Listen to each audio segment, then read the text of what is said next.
Jack Lloyd, where philosophy matters. Hey, what's up, everybody? It is Jack here, and I am back, somewhat recovered from the crazy night that we did with our spicy challenge and the fundraiser. So thanks everybody who came out for that and supported the campaign. We closed great, and we had a lot of bonus goodies that will be coming out with that too. So I'm pretty stoked. Myself, I've just been, recovering. I had like 102-degree fever, and then I've been working my way down. So I'm mostly recovered at this point, a little tired, but we're going to have a great show today. We have a very special guest, someone who I've actually just recently connected with and have been on his show a few times. His name is RJ Carter, and he is the author of Alice's Journey Beyond the Moon, Time Hunter, The Sideways Door, as well as Bully Pulpit, Continental Divide, and Monumental Terror and the Destroyer series. He is most recently the editor of the anthology, The Devil You May Know Better, and is the managing editor at criticalblast.com. So welcome, RJ. How are you doing today? Wow, after a build-up like that, I can't wait to hear what I'm going to say, Jack. Yeah, I'm excited to have you on. It's been a lot of fun getting to talk with you and see your work, especially being on your show a few times here now and getting to meet more people in the comics gate kind of space. So it's been a lot of fun. Yeah, sometimes the internet works out like it was supposed to, and you start to meet interesting and new people. Yeah. So for those of you who are not as familiar with you and your work, could you give us a little rundown of your history, especially from the comics kind of angle, and what led to what you're doing today? Well, it's a long story about the comics angle. I grew up in Sparta, Illinois, which is where every comic book in the world was printed in the 60s and 70s. So they were around. I actually learned to read off of comic books when I was 4 years old, and nobody knew that I could. I went to school, went all through kindergarten, just assuming that everybody could read. It wasn't until I got into first grade that they figured out, oh, he's reading ahead of everything. He already knows this stuff moving forward. I think it was something that everybody kind of figured I'd grow out of by the time I went to college. And unfortunately, by the time I was 40, they figured out, nope, it's pretty much permanent. That's going to just stay there. So that's pretty fascinating there that you actually were self-directing your education, learning to read through comics. So that's something else I talk about a lot is unschooling, and this idea that children are just naturally curious and want to learn. And if adults just act as facilitators, instead of performance judges and like trying to tell them what they have to do, it's actually a beautiful way for young people to learn naturally by engaging in what they like. And it seems like that happened with comics.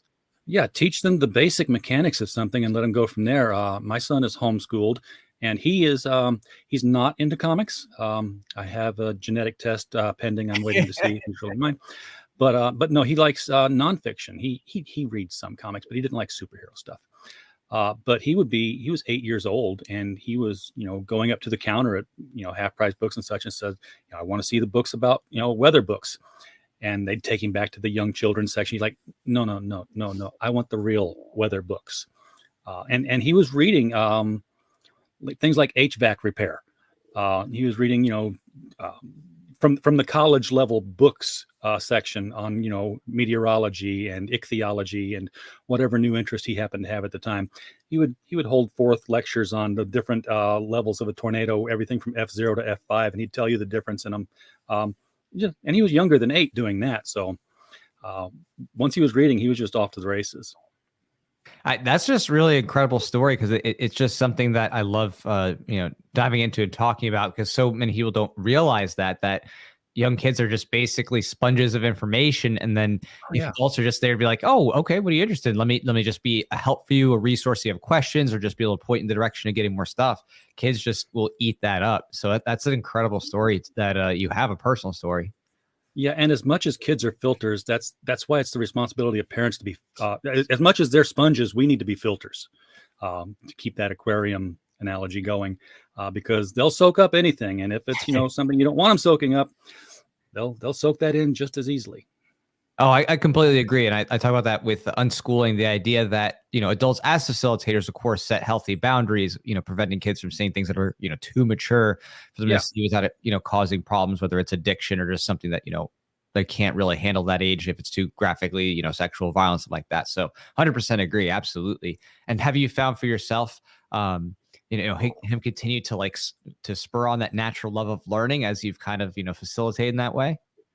I try to, but he's 14 now, so he's more into the video games when he gets the chance to do that. The good thing is that they're all like app games that I've got, so they're all building games or simulations.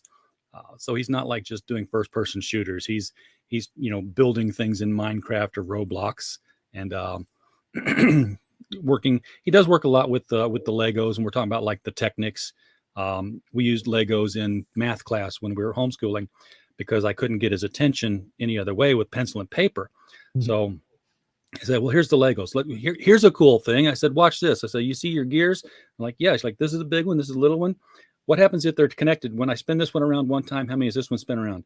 He counts and he's like, this is the division. See, there's 40 on here. There's 10 on here. Once is 4. I said, what's that mean? He's like, I don't know.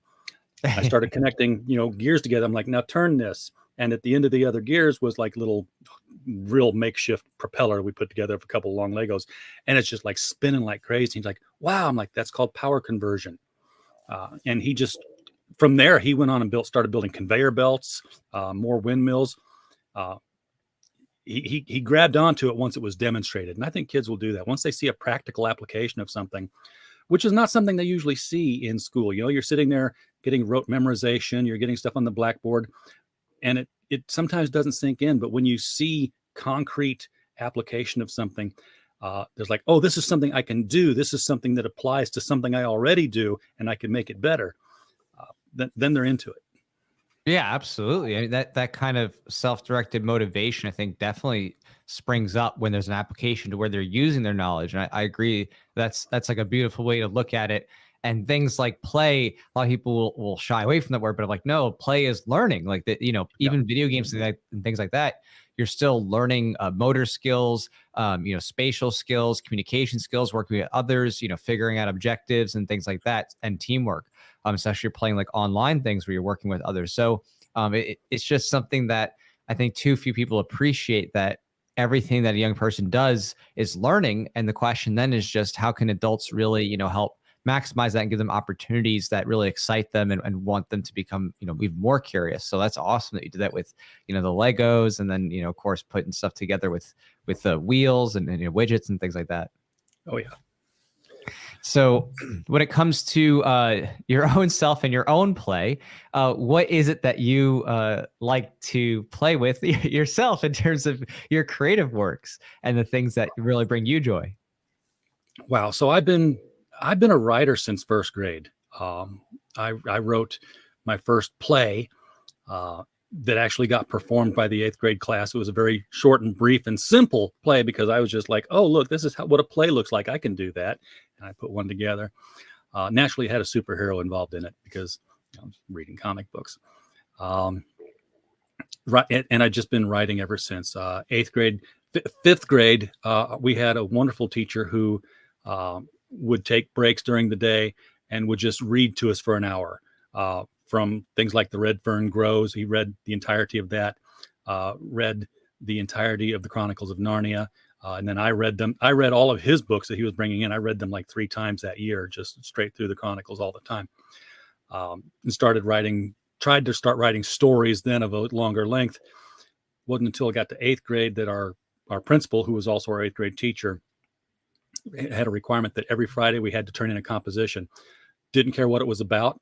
Didn't care about the subject matter, just that it had to be turned in. Something had to be turned in. It had to be so long. So I just started doing chapters every week, a chapter on this story. And I'd like, okay, from here, I'll go to into the next chapter. And by the end of the year, I had a book. It was amazing how that, taught me that a slow and steady pace could produce something of considerable volume. Now it was, a World War II story involving vampires and werewolves, but still, it was finished. It was done.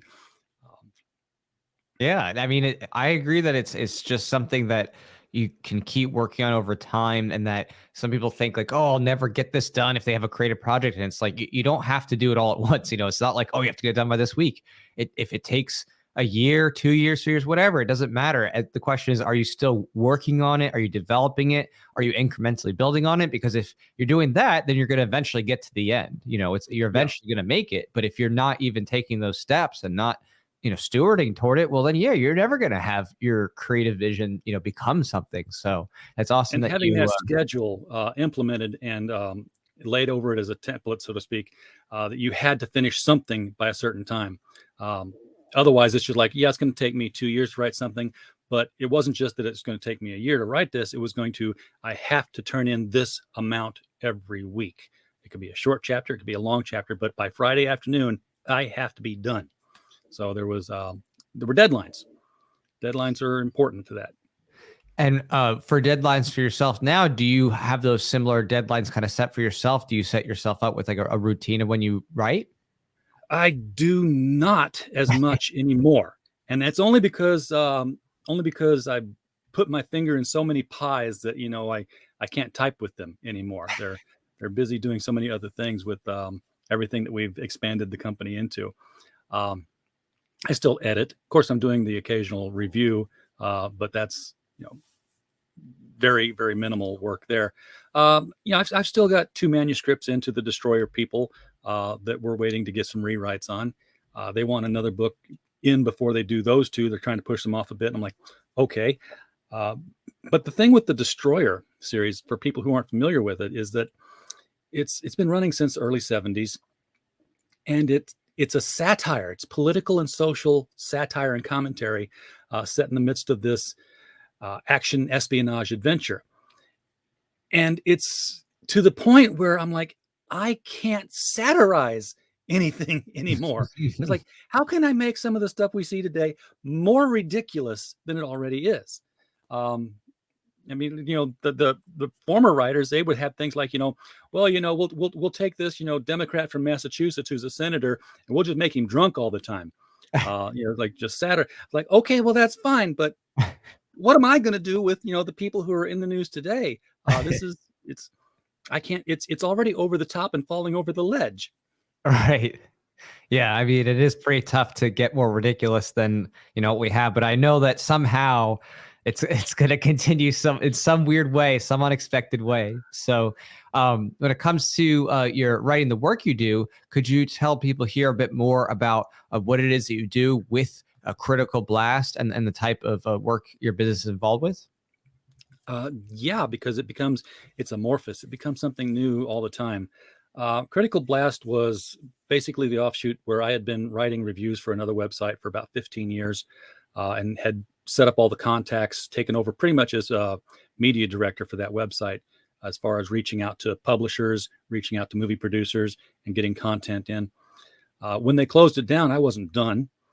So I said, well, I know how to do this now. I started up my own website, and we brainstormed a bunch of different names and basically took the first one that was available on all the social media platforms.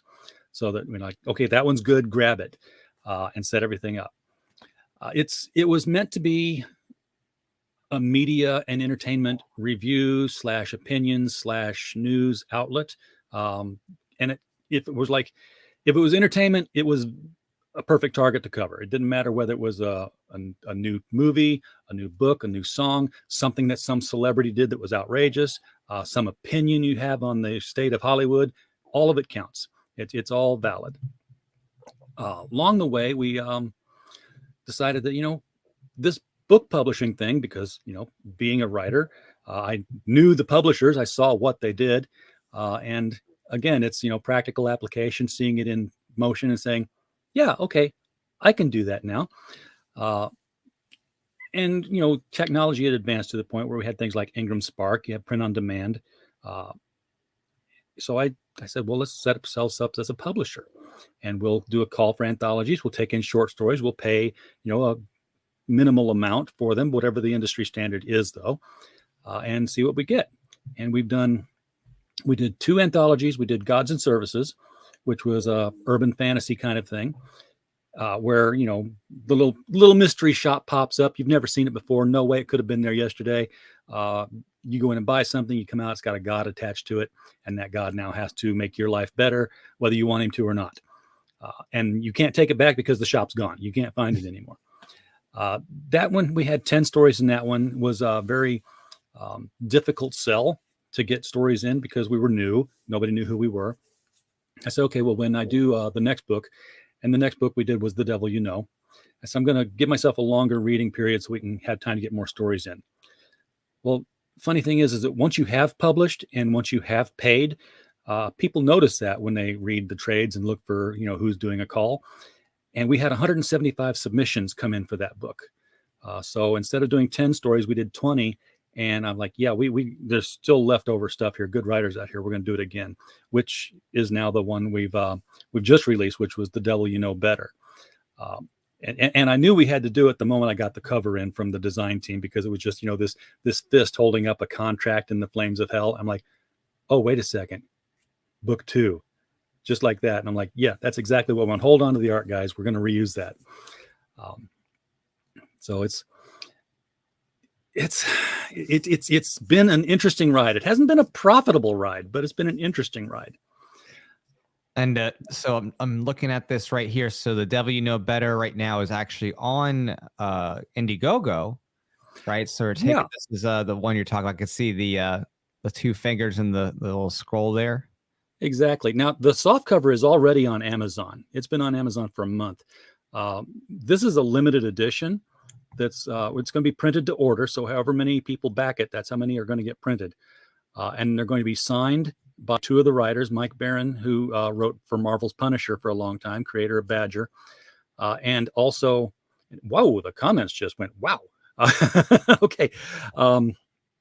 And it's going to be signed by Hart Fisher, who was the publisher at Boneyard Press, a horror comic publisher back in the 80s and 90s. I think they're still around too.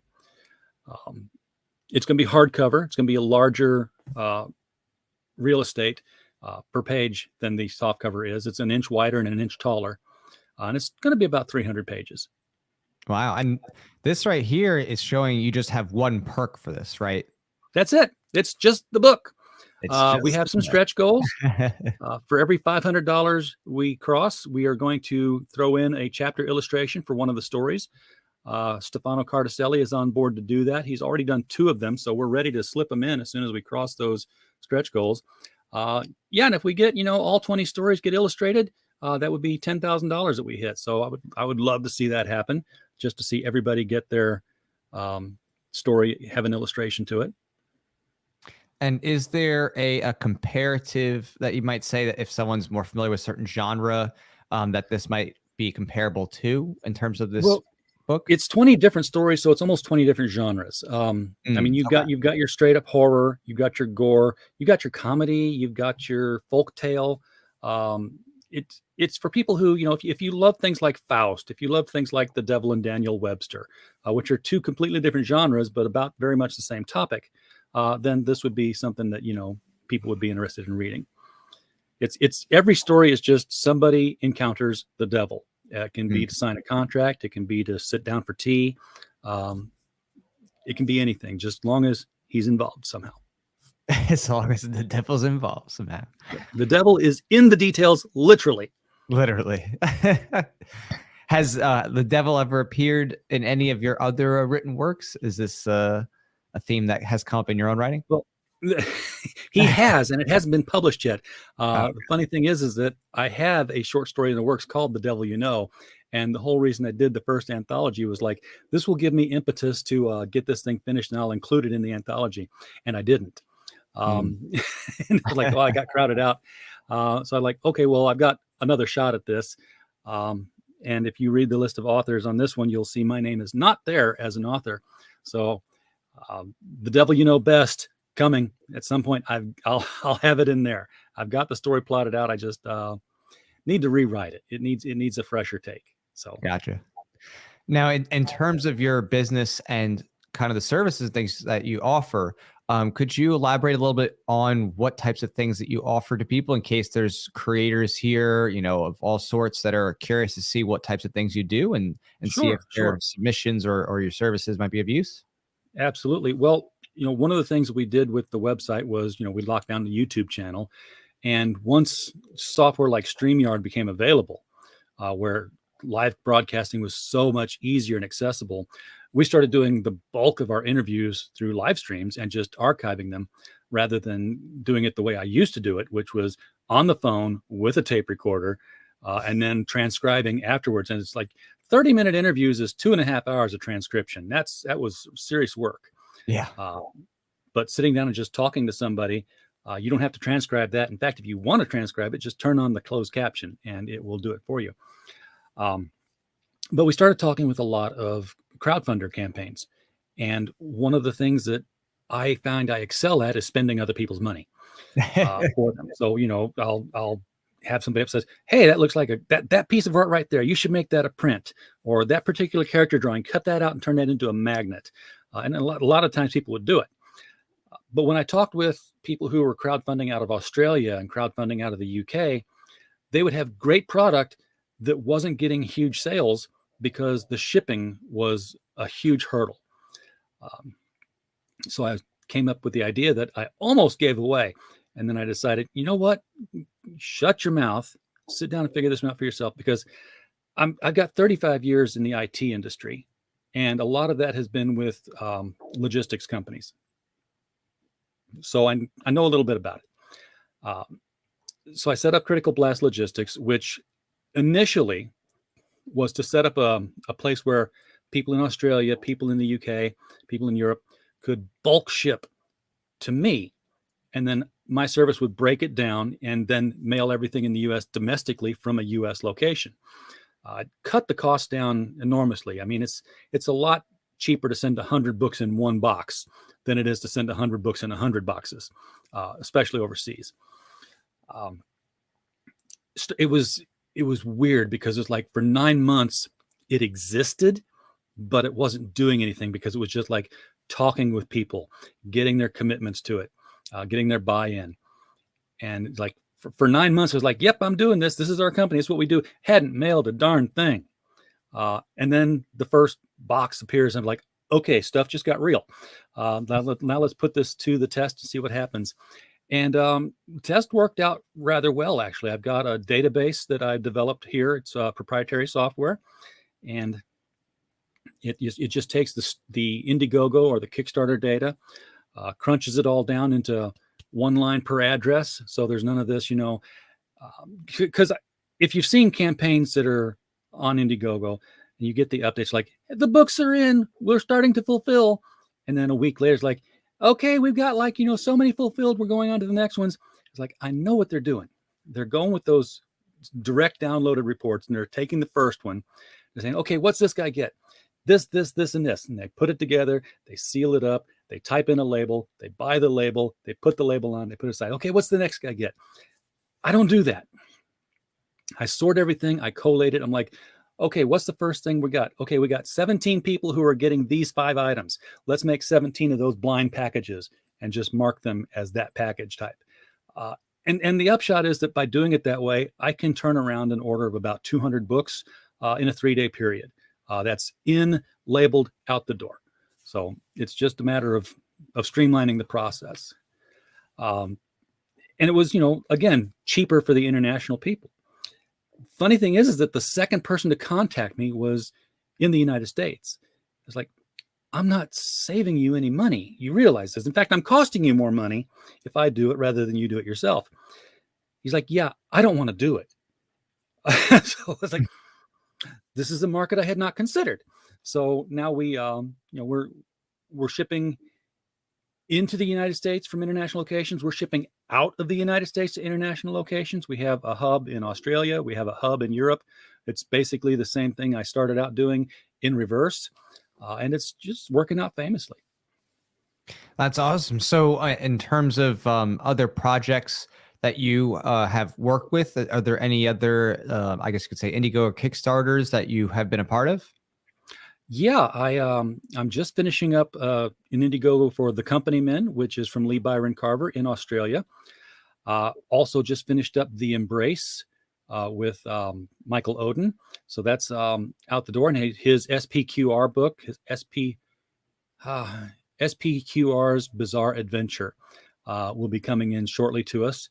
We're also expecting sometime tomorrow a shipment of books from George Peter Gatzis for Joe King versus the Average American Hero, and we're going to be shipping those out. It's starting to pick up. It's picking up enough that I've had to start redesigning my workspace to look more like a warehouse and less like an office.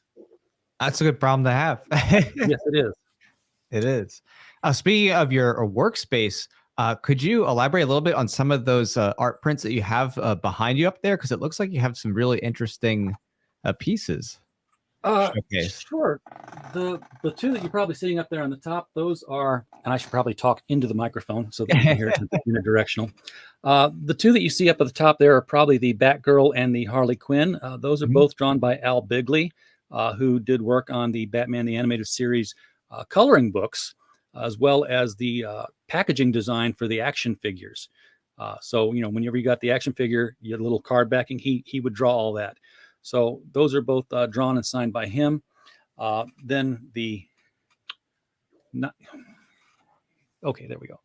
The blue line picture there is from Disney. That's a blue line drawing of Alice in Wonderland.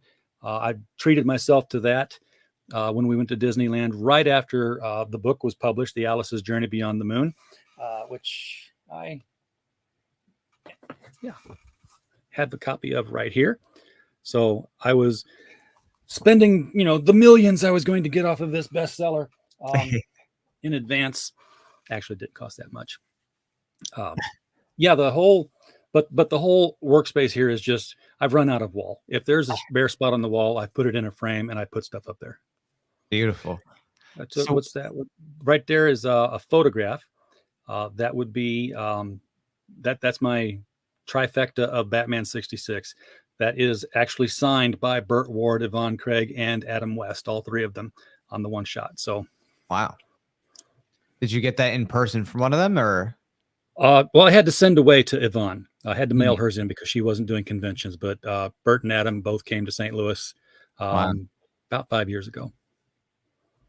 So, what series would you say are your top three of the stories that inspire you and make the most happy? Oh my gosh. What did they used to be? Well, again, I think the Narnia Chronicles were definitely seminal. That's the word I'm looking for, into getting me into being a writer and to understanding fantasy and seeing it work on multiple levels. I was very, very big into Neil Gaiman's Sandman for a while. And for a while, I mean, from beginning to end, I read the entire series. I would sit down and just grab a random issue of his and read it before I would sit down to write, just to establish voice sometimes in my head. If I was wanting to write something that was a bit more somber, I would get that going. It's hard to find good things to read anymore. The stuff I'm finding that I'm having more enjoyment out of lately is all crowdfunded stuff. All independent creators. I'm digging things like The Lucent from Michael Bancroft, Monster MD from Von Klaus. They're all unique tales that I haven't seen done before. It's not like I can look at any of them and say, "Oh yeah, this is just like this other bigger product from another publisher." They're their own thing. Gotcha. So when it comes to the independent scene, what series have you seen the most kind of growth on and you're most hopeful about in terms of rising on up in the alternative comics world? The one I've seen the most growth on is a series called Miskatonic High. And it's, as the name would suggest, it's a Lovecraftian story. It's a group of teenagers. I want to say it's about 7 teenagers in high school running up against all the Lovecraftian themes and monsters. They basically they're up to issue 15 on Kickstarter right now, which is an incredible run for a comic book series that's all being crowdfunded. They got ahead of the game by doing 5 issues before they crowdfunded their first one. And by doing this, they can do one every 3 months, like clockwork now. So it's almost as good as going to the store. They've established a pattern. The one I'm most hopeful for is crowdfunding issue number 4 right now, and that is from Alan Dunford and Will Radford. I got 2 Fords, and I keep getting their last names mixed up when I try to say them together. That's called Pocus Hocus, and in true Deal with the Devil form, that's exactly what it's about. It's this stage magician who makes a deal with a demon.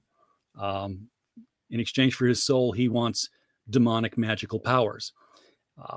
Now, the reason he wants them is because his father is a famous stage magician and also a bit of a butt, more than a bit. Is like, he's always just putting his son down. He's never impressed with anything he does, always finding fault. So he said he's making this deal so that he can impress his father. And he gets the powers. He works his way up to the grand opening of his stage show. And on the night of the grand opening, his father dies and doesn't get to come see it. So at that point, he's like, totally disaffected, disenchanted with the world, got all this amazing power, don't know what to do with it, don't want to do anything with it. And the story is just progressing on from there. You've got this disaffected hero who, by the way, now has to work for the demon in acquiring other souls. Okay, wow. So I even have those on my radar. So that's awesome to see that there's a lot of these kind of more, I guess you could say, fantasy styled series coming out, in addition to some of the more superhero genre kind of stories. I think like, Cyber Frog maybe, or like Common America, things like that. Yeah. Now, those are both wildly popular series too. Interestingly enough, Cyber Frog is a wildly popular series that hasn't put out enough books to be a series yet, but everybody knows its name. So the marketing on that one is still genius. Common America is just cranking out books seemingly every week, it feels like. So there's 2 different total models there, and they both got huge fan base followings. So in terms of what you've been most disappointed in terms of the mainstream, could you elaborate a little bit on what's kind of been pushing people out of the mainstream and to these type of alternative series and things that maybe you've been frustrated by?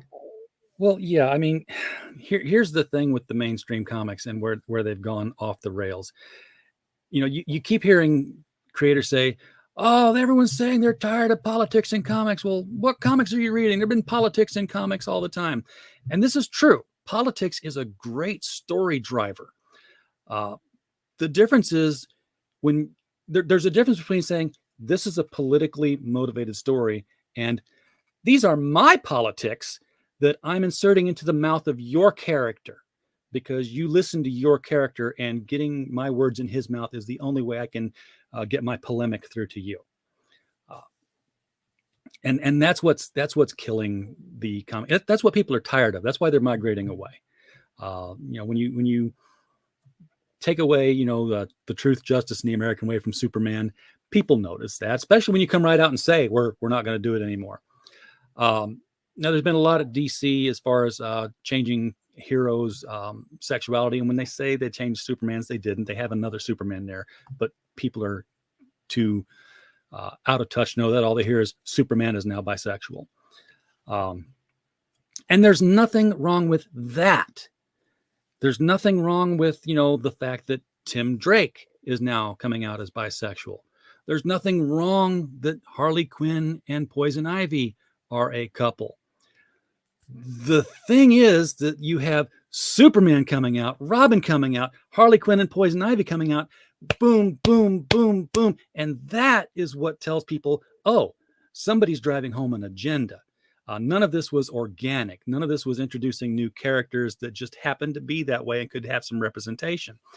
It was just all this rapid fire change across the board. That's when it feels like, hey, you're making me, you're changing characters and I don't like it and I'm going to leave.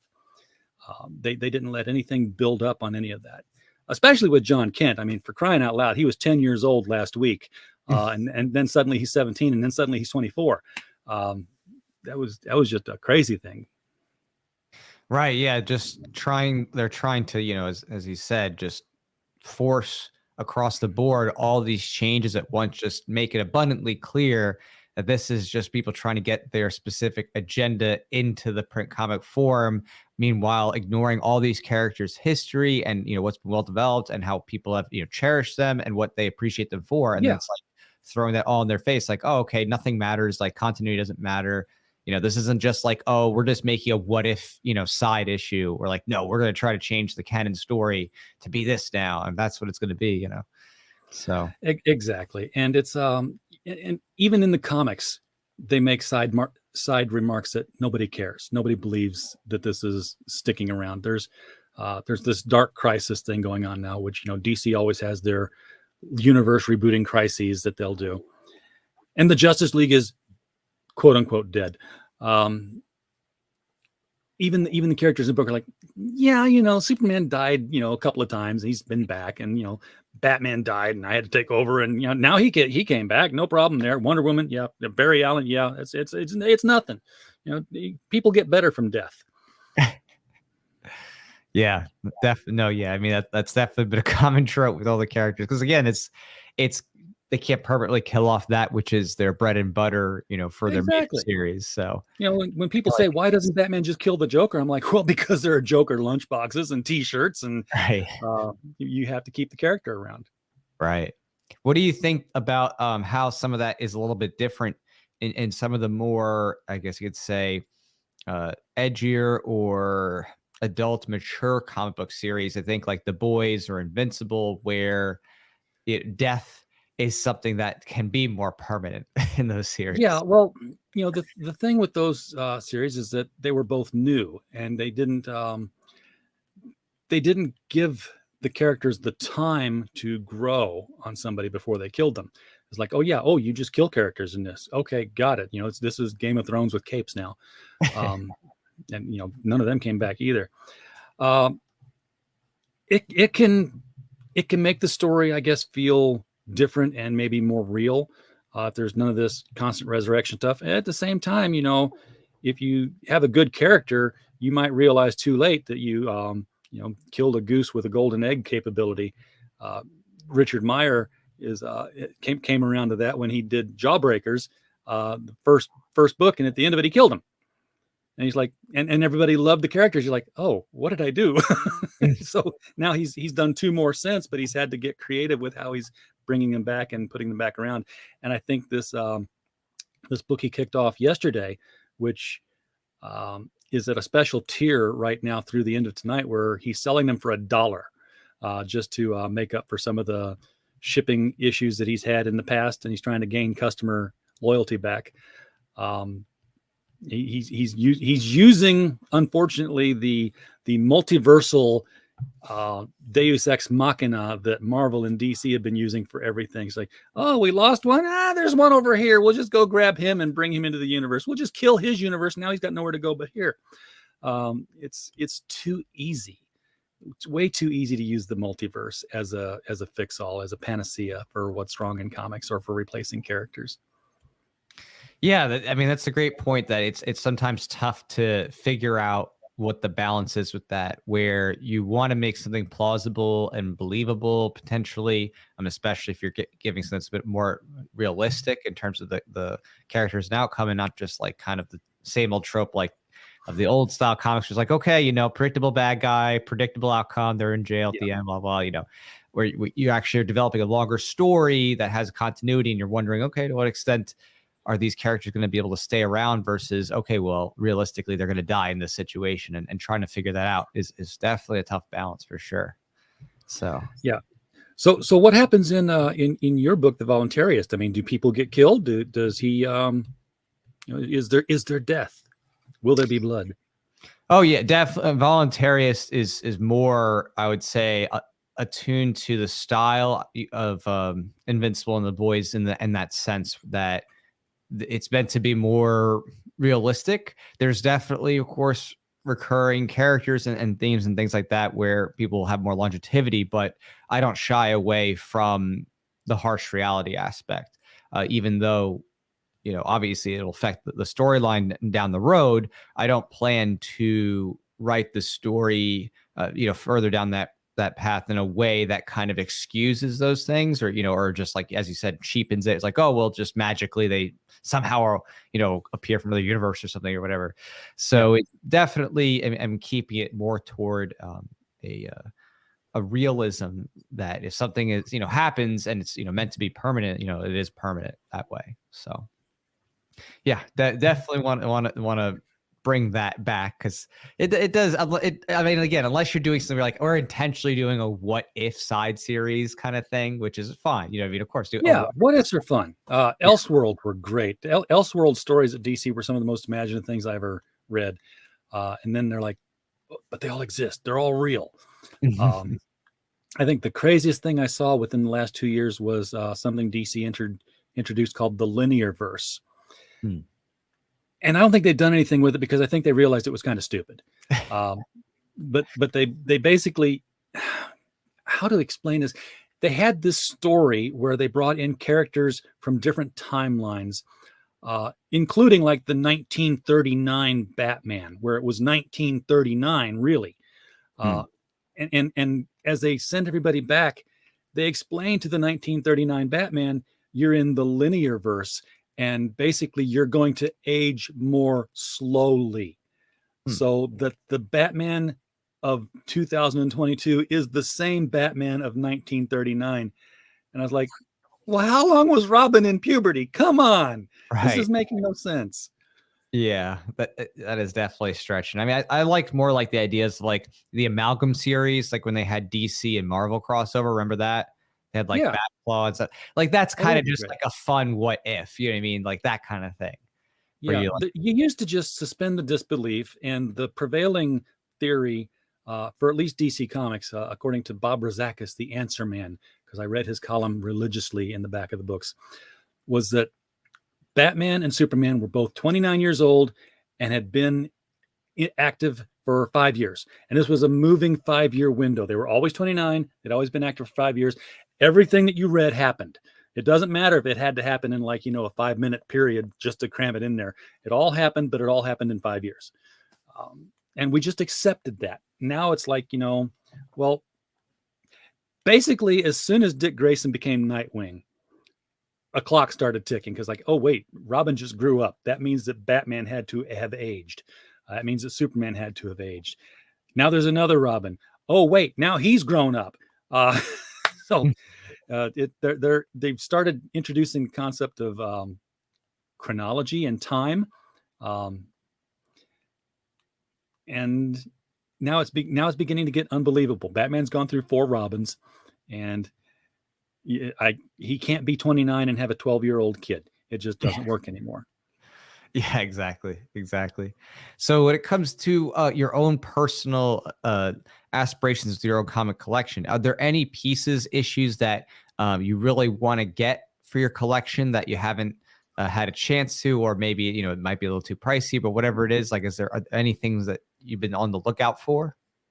Showcase number 4, the very first appearance of the Silver Age Flash, Barry Allen. I had an opportunity at one point to pick that up for $500. Because I knew the guy who had it. It was in cherry condition, and he sold it to pay some bills for his comic shop. And I came in and it was gone. And he's like, yeah, I sold it for this. I'm like, I'd have bought it for that if you'd have told me you were selling the thing off. I don't know what that's going for now, but it's something thousands of dollars. I have, been fortunate enough to fill in some keyholes in my collection. I've been, collecting for decades. I think that the ones that I really prize the most, I've already got in frames behind museum glass. They've been professionally put up in a way. I've got Green Lantern number 40, which is the first mention of anything of the Crisis or the multiverse. That's the story where the Guardian Krona violated the treatise of the universe and looked back in time to see it created. And there was the pale blue hand with the cluster of stars. And then things exploded. You might have seen the cover for it. It had Hal Jordan and Alan Scott facing off against each other. One of the first covers that had the 2 Green Lanterns showing up together. Next to that, I have the first appearance of the Reverse Flash, the Man in Yellow. So that's there. And then in a double frame, I have the first appearance of Batgirl, would be Betty Kane from the Golden Age with the little red mini dress and the green mask.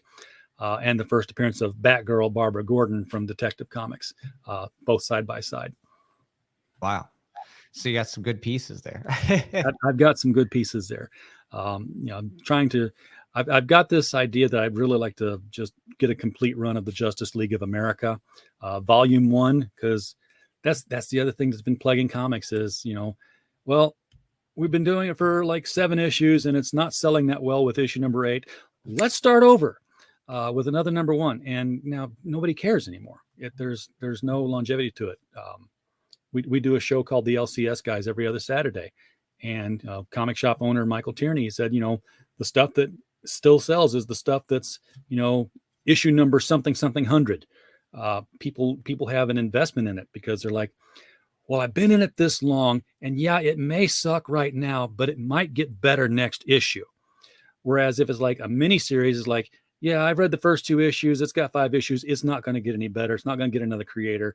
I'm dropping it. So everything just kind of gets dropped very easily now. Yeah, no, definitely understand. Yeah, it's been a lot of drops and swaps lately, so completely understand that. Long running series, people have learned lessons not to drop. He brings up the example. One of his customers says, "Yeah, I was reading Daredevil and I was getting kind of tired of it. Thought it was not so good, so I dropped it the issue before Frank Miller took over." So you miss out on key issues, and nobody wants to miss out. They've got a whole thing, fear of missing out. With a long running series, you'll stick with it because you don't want to miss if they change creators or change artists, and it turns out that this is the new Alan Moore taking over Swamp Thing moment. So with all that in mind, what has been your favorite animated adaptation of a comic series? That would be the New Frontier, Justice League New Frontier. They totally nailed Darwin Cook's art style in the show. They stayed fairly consistently close to what happened in the book itself. So, and I just love Darwin Cook's optimistic 1950s retro future look.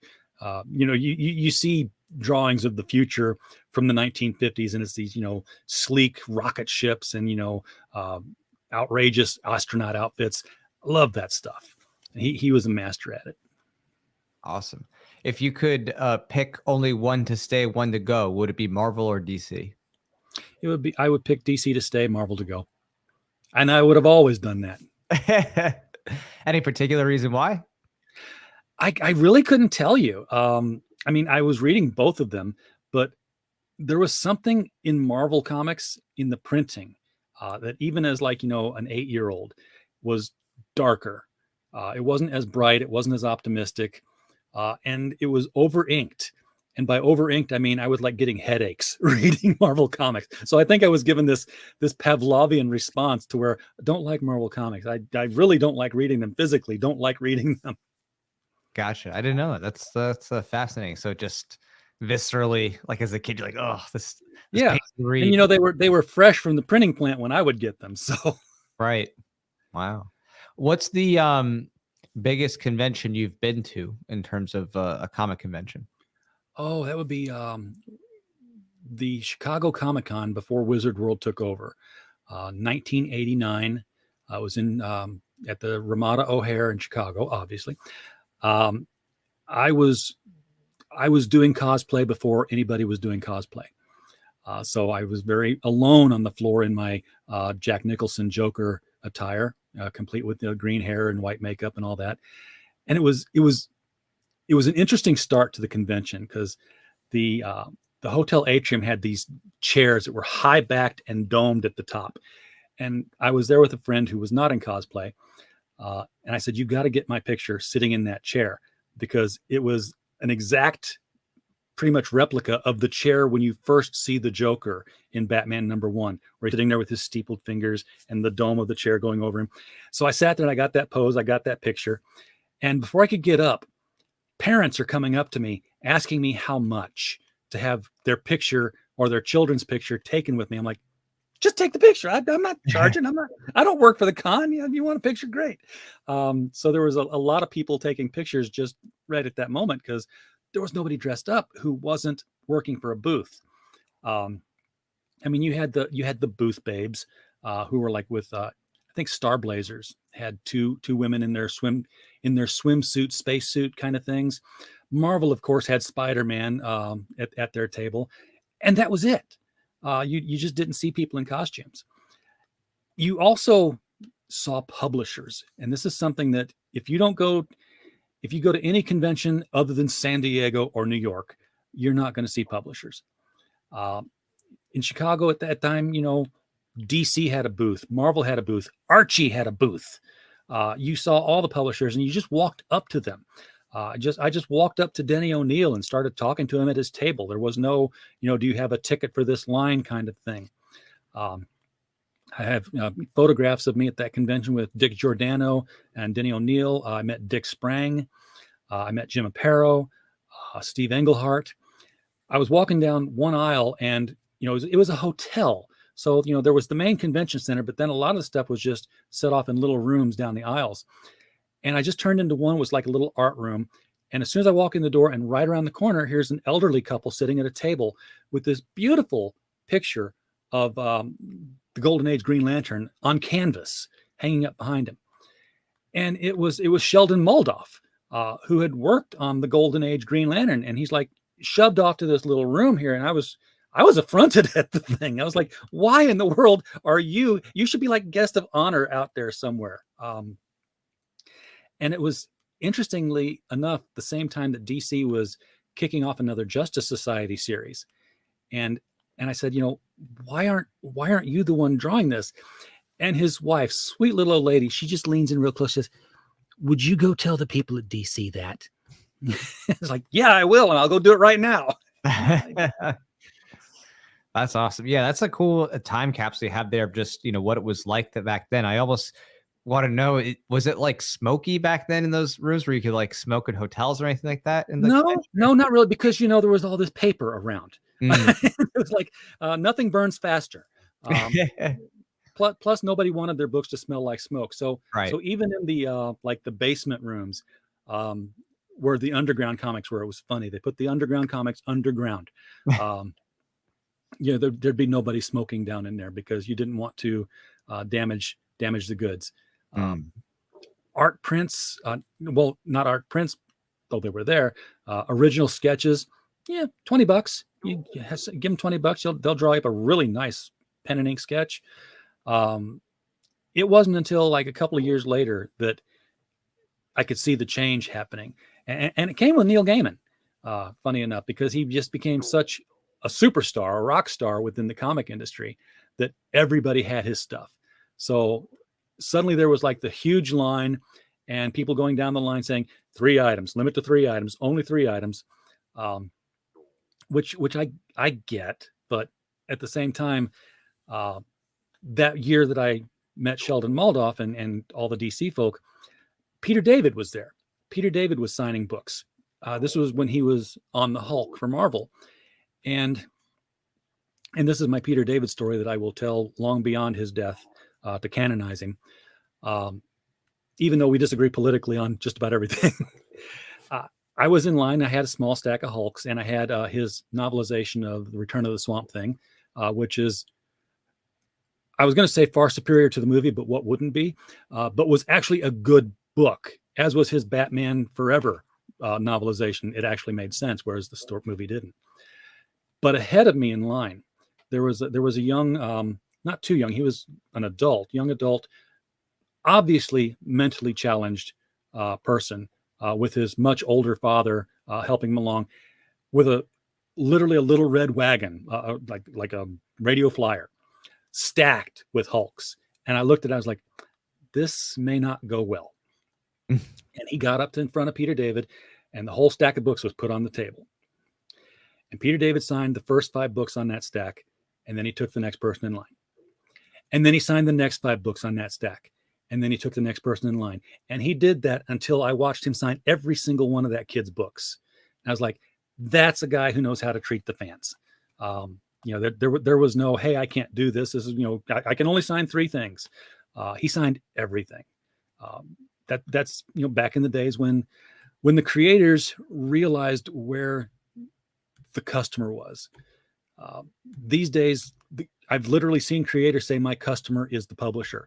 The publisher's customer is the comic book store. Beyond that, beyond what we sell to the comic book store, we don't care. It doesn't matter if, nobody buys the book. If the stores bought 1 million copies, we sold 1 million copies. And if none of them sold, too bad for the retailer. Wow. Yeah.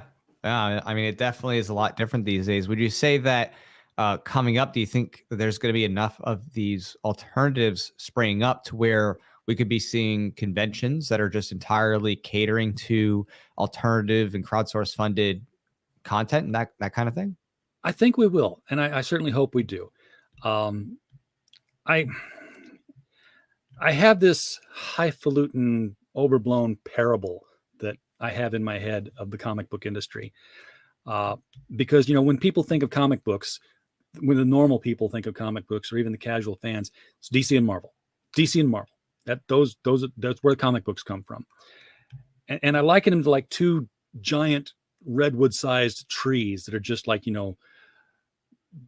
shadowing over everything, and the fruit's getting rotten on them, and they got squirrels running around running the thing, until one day one of the trees finally collapses. And if either one of these companies were to collapse, it would take the other with them. It just would happen, and people would run and say, oh my gosh, where are we going to get our rotten fruit and crazy squirrels from now? And as the trees have collapsed, it shows that growing under the shadow of them is this entire grove of trees, smaller trees that have fresh fruit, new ideas, squirrels that know how to take care of the trees. Yes, I know I call some of the crazy creators out there squirrels just because. And that's what's going to happen to the industry, is that if these 2 finally collapse, people are going to discover that there's dozens, scores of other publishers that exist out there who are getting by, and who will now finally get the attention because, if your supply from one thing is dried up, you're not just going to give up comics. You're going to want to try some things, like I've got to get my hit, I got to get my fix. So you'll try other things, and you'll get it from these independent people. Awesome. Well, I really appreciate you, RJ, sharing all this knowledge and history. It's really cool to see your growth and development and what inspired you. So speaking of hits, where can people hit you up if they want to check out your work, whether they want to follow up, with your latest production, or they want to maybe get in contact because they want fulfillment services? Where are some of the ways that people can connect with you? Oh, we are at criticalblast.com. You can also find us on Twitter, on Facebook, also at Critical Blast. On basically, if a social media platform exists, Critical Blast is the name to look for on there. Yeah, definitely. Yeah. YouTube, Twitter, the works. So I really appreciate it. And again, if anybody here is watching, you're looking for opportunities potentially for writing or getting stuff fulfilled for your campaign, definitely check out RJ's work over at Critical Blast. And my next show, I'm not exactly sure what it'll be. I'll be on an interview, I think, tomorrow, but we'll get into that later. But I'll give everybody an announcement whenever I have my next guest scheduled. So thank you so much, RJ. Really do appreciate you, and just excited to see you continue to flourish. So thank you, Jack. I'm officially the old man telling stories now. I've never thought I'd get here. We tell some good stories. I love it. So, all right. Take care, everybody. ZeroState with Jack Lloyd, where